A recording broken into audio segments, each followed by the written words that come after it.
Salut și bine ați revenit pe canalul meu de YouTube. În episodul de astăzi o să realizăm o manicură mată cu o J semi-permanentă și o să trecem prin toți pașii împreună. Așa că haideți să ne apucăm de treabă. O să folosesc base coat-ul de la Victoria Vin, iar apoi voi folosi lampa UV timp de 60 de secunde.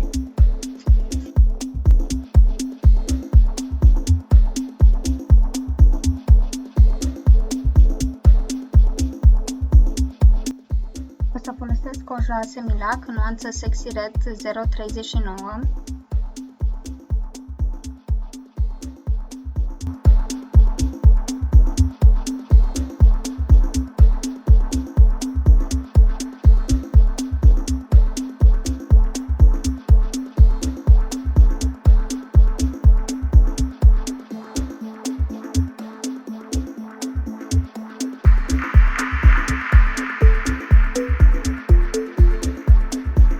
Pe degetul inelar o să aplic o J albă de la Mina.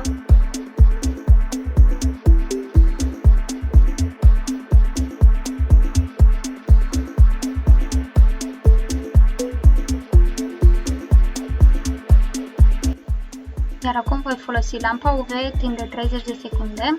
Am revenit și acum voi aplica cel de-al doilea strat de ojă.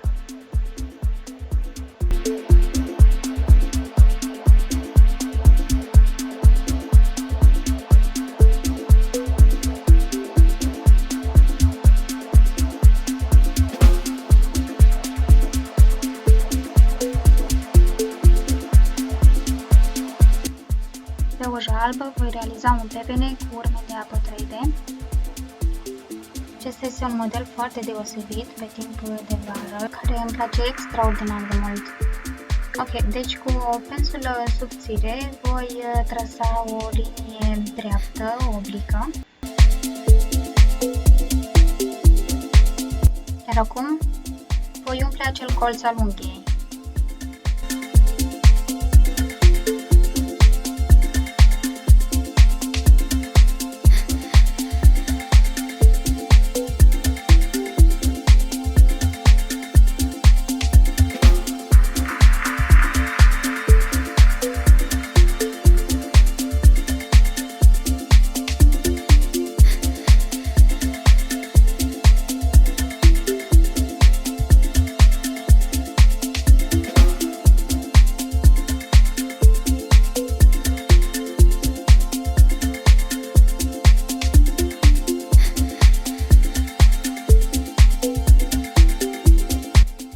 Voi lua o ojă roz pal de la Emily, nuanță 022, pe care o voi plasa lângă oja roșie.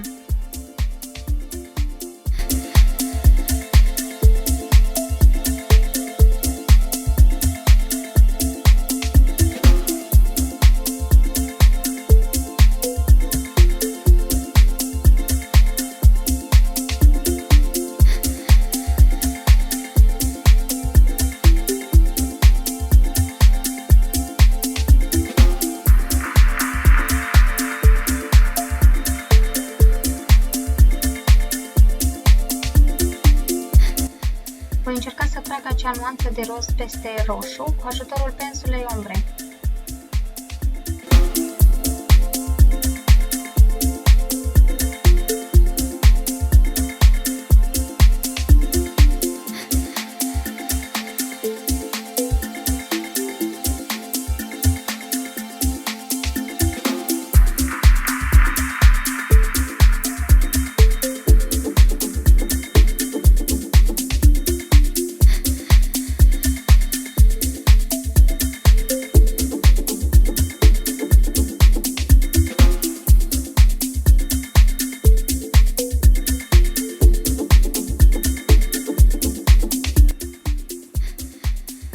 Iar acum o să folosesc această nuanță verde de la Victoria Vin 029.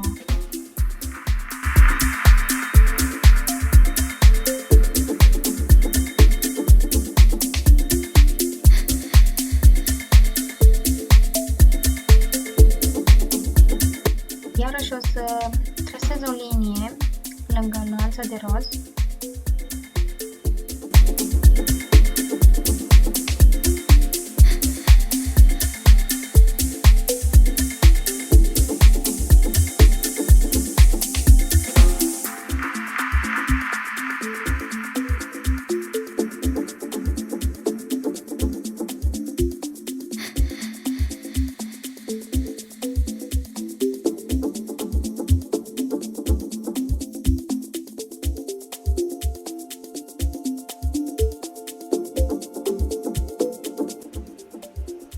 Acum voi lua această nuanță mai închisă și voi trasa o linie mai subțire deasupra culorii verzi.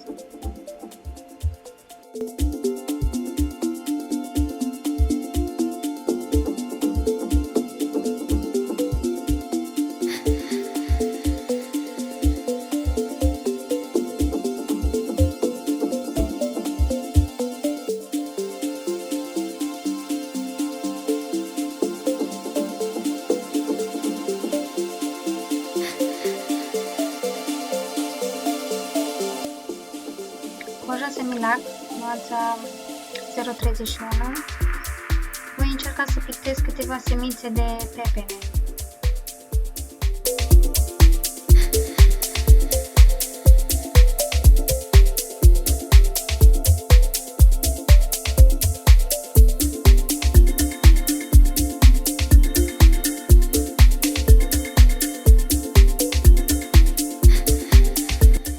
Pentru a accentua aceste semințe, am folosit o jalbă și am trasat o linie foarte subțire pe marginea fiecăreia.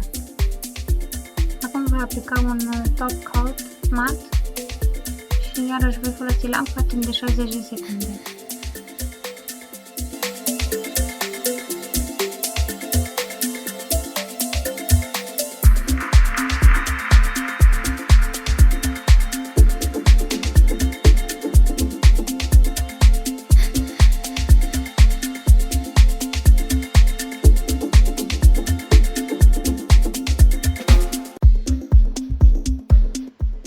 Acum urmează partea mea favorită și voi folosi un hard gel pentru a realiza acele urme de apă 3D.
Zic că mi-a ieșit destul de bine. Acesta este finalul și sper că v-a plăcut. Iar dacă v-a plăcut, vă rog din tot sufletul să vă abonați la canalul meu de YouTube. Dacă și voi ați încercat acest model de unghii, aștept comentariile voastre și poze cu rezultatul. Pe curând, vă pup!